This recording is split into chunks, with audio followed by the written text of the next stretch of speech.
My name is Flint Rasmussen, and I am the official arena entertainer of the Professional Bull Riders. I've been doing it, exclusively to feed my family, so to speak, for about 20 years. And I know I look 28, but yeah, it's hard to believe. It's been about 20 years. I was about 19 years old, spouting off about how I thought I could do better. And my dad and brother dared me to go to a little rodeo in Montana and try it. And dang it, I was pretty good at it. Not anything like now, but it took it from there. And when I'd come home from college, it was my summer job. A guy hired me just to go around Montana, and word of mouth got out, and I grew and grew. You don't all of a sudden start this and get to work the PBR in Springfield, Missouri, or Madison Square Garden, or Nashville, Tennessee. It takes a while, so started small. I became a bullfighter. I grew up around cattle, working on ranches with my dad. I actually went to work for a guy in high school that rode bulls, Jay Cochran. We would get on bulls, after work every day, practice, take turns saving each other. I just picked it up. I like fighting bulls better than I wasn't that good at riding them. Just one day I saved a guy, and I knew that was what I was going to devote the rest of my life to. So I became a bullfighter because, in all reality, a friend of mine when I was a child, when I was about 5 years old, was moving from the state of California where I lived to Texas to become a bullfighter, and I was kind of devastated, so I decided right then I wanted to be a bullfighter like him. A bullfighter's job is to step between a bull and a cowboy, and people say distract the bull so the cowboy can get away.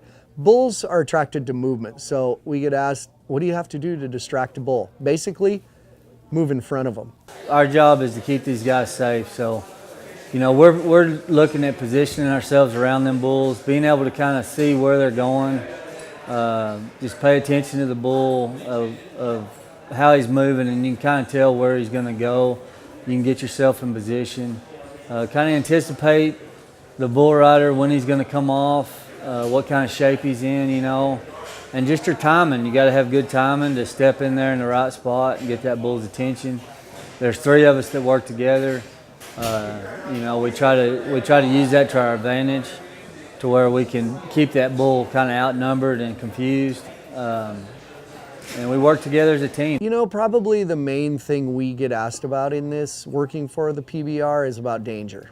And I guess we don't think about it all that much, and I always say, even when I'm just entertaining, there's a sense of danger because you're in an enclosed small area with bulls. So there's always danger, but I don't know, I guess firemen have danger, police officers have danger, heck, school teachers have danger.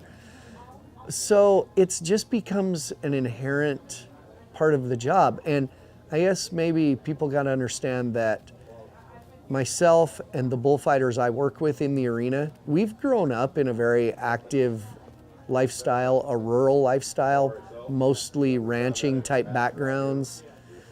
So we don't think of it as much as a lot of people would. I get nervous. I've been doing this a long time, and I get nervous every day I go in the arena, and we've been hurt. You know what the bulls can do to you. You know what can happen. You just try to use that in your advantage, though. That adrenaline keeps you sharp, helps you focus. You just try not to let that fear control you. You don't really have time in the arena to be afraid. When I first started, fear was, it's definitely an element that you have to learn to control. But if I was scared going out there, I wouldn't be able to do my job. I wouldn't be able to get into the places that I need to be to save the guys that are down. So you got to learn to control that fear. Is it scary? Yeah. I mean, your motor's running before you go out there. If you're not a little nervous, on edge, you're probably plumb crazy. But fear's number one thing that you got to learn to control. If you can't control that, you're not going to make it in this job. The question was, is it worth it? Like the pain and the injuries, the chance of death. When I started this deal, and I think all of us can agree, like, there's just a love for it. There's a passion for it. Money was the furthest thing from our mind. It's not like you go into this thing thinking about, I'm going to make a lot of money at this. Of course, money is how we make a living. I got a wife and 3 kids. I have to bring home money every week to support them. And this job's dangerous, but there's a lot of reward that come out of it. The satisfaction of kind of getting to control an uncontrollable situation. You also have the satisfaction of knowing that a rider is probably going home that night to his family that probably wouldn't have if it wasn't for you. So there's that too, and in all reality, I make probably as much money as average or more American, and I work 2 days a week. People call bullfighters crazy. You guys are crazy running around out there. Everybody has a spot to be on the team. If you have never watched a football game, it looks like 22 guys out there just running crazy. But if you know the game, you know everybody has a spot they're supposed to be in. Bullfighters are the same way. There's 4 of us out there. Those 3 especially, they all have a spot that they're supposed to go. The play isn't drawn up because a bull is involved, but their instincts and their years of experience tell them we're supposed to be in that spot. They know what they're doing way more than people think. A huge part of what we do is actually reading the animal. During the ride, I'm gonna be watching the cowboy, and I'm gonna try to predict when and where he's gonna hit. If I can predict that, then I can be in a position to distract the bull from him.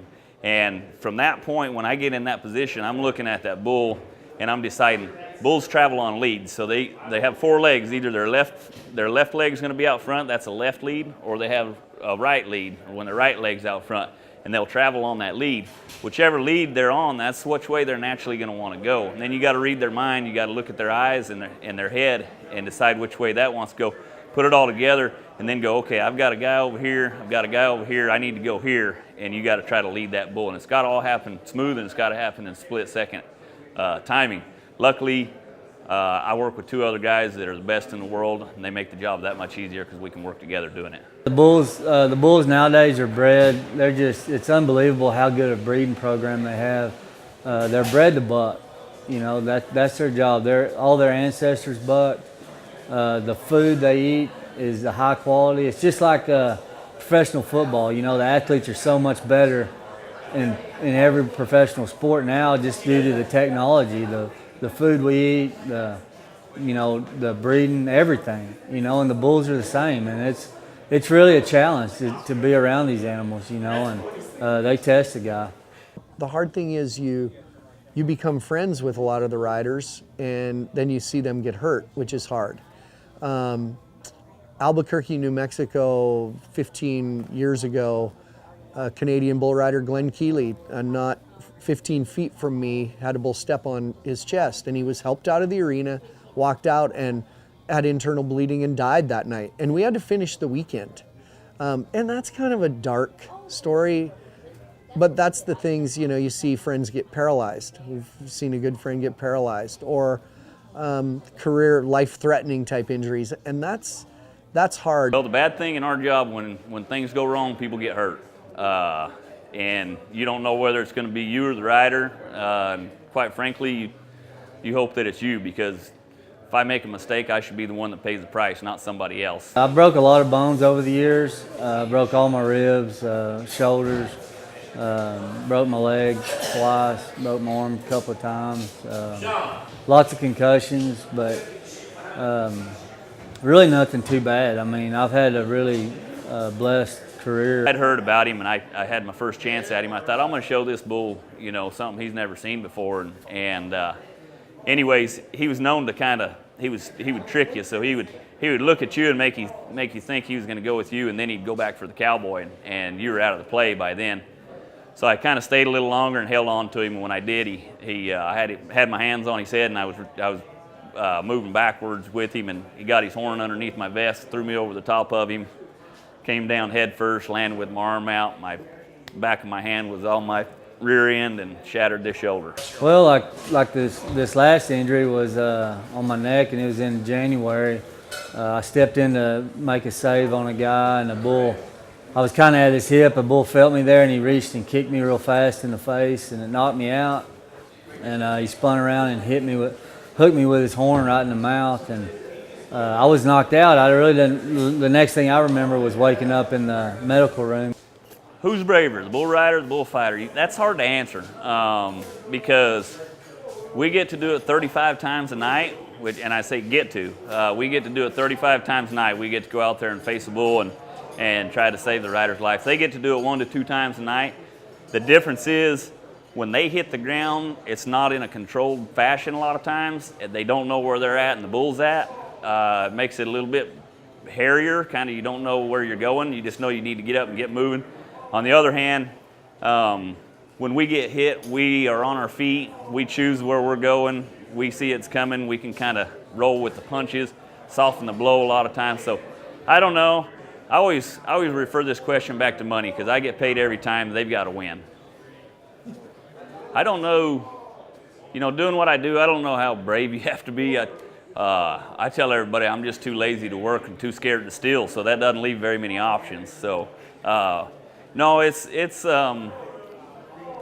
yeah, I mean, a lot of people say we're crazy. I don't think any of us are crazy. I don't think any of us are adrenaline junkies. Well, there might be some guys that are adrenaline junkies, but the 3 of us working here, I wouldn't say that any one of us are adrenaline junkies, but we love what we do, and it's something that not a lot of people can do and not a lot of people can do good. So who wants to be like everyone else,